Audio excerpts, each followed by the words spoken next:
if you feel like no one needs you anymore.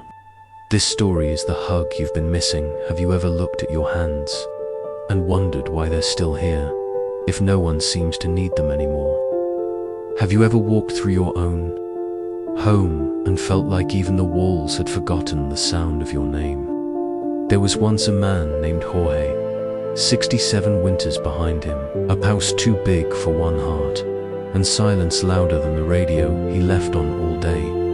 Not for company, but to remind him he still existed.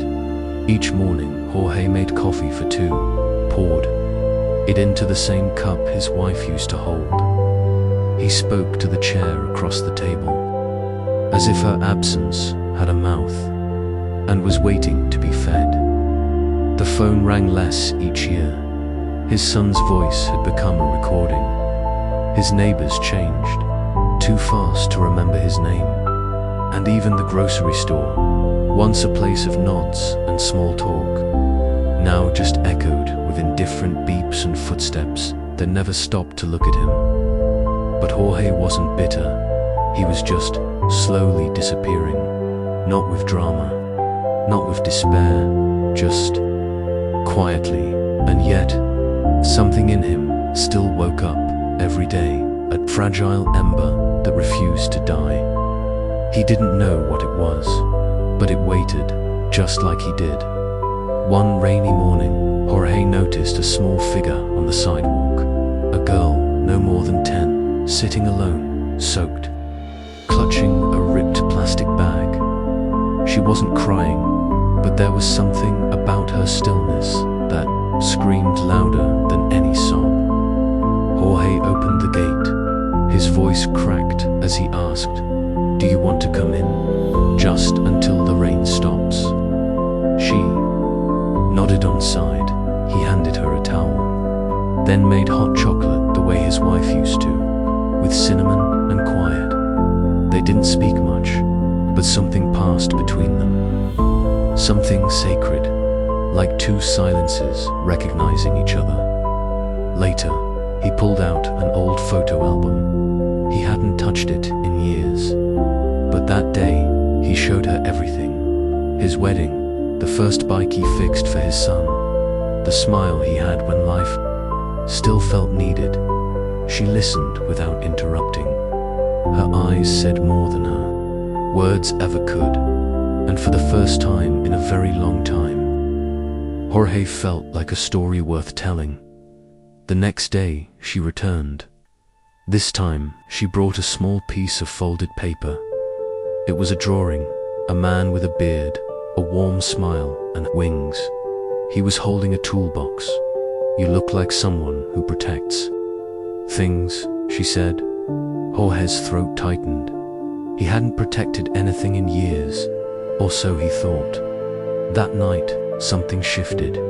He went into the attic and dusted off an old box of broken toys, things he had meant to fix once, long ago. The next morning, he sat by the window with a screwdriver and soft music playing, piece by piece.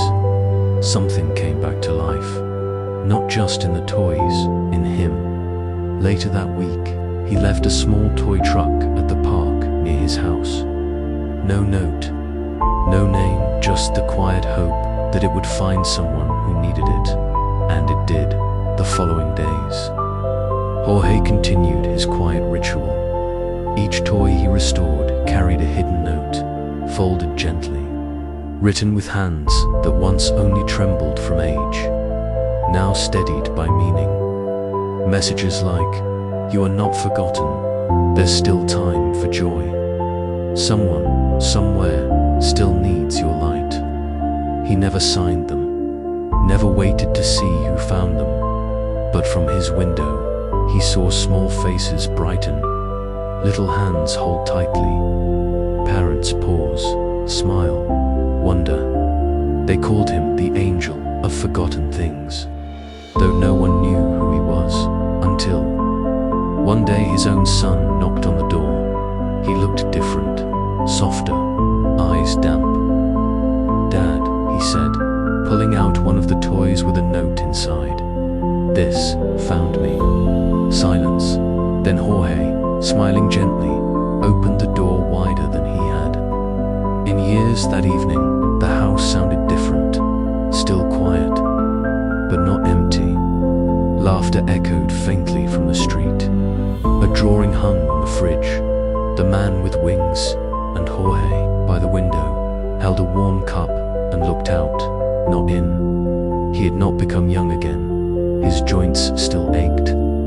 His wife's chair was still empty, but his soul, it had stretched, like something remembering its shape.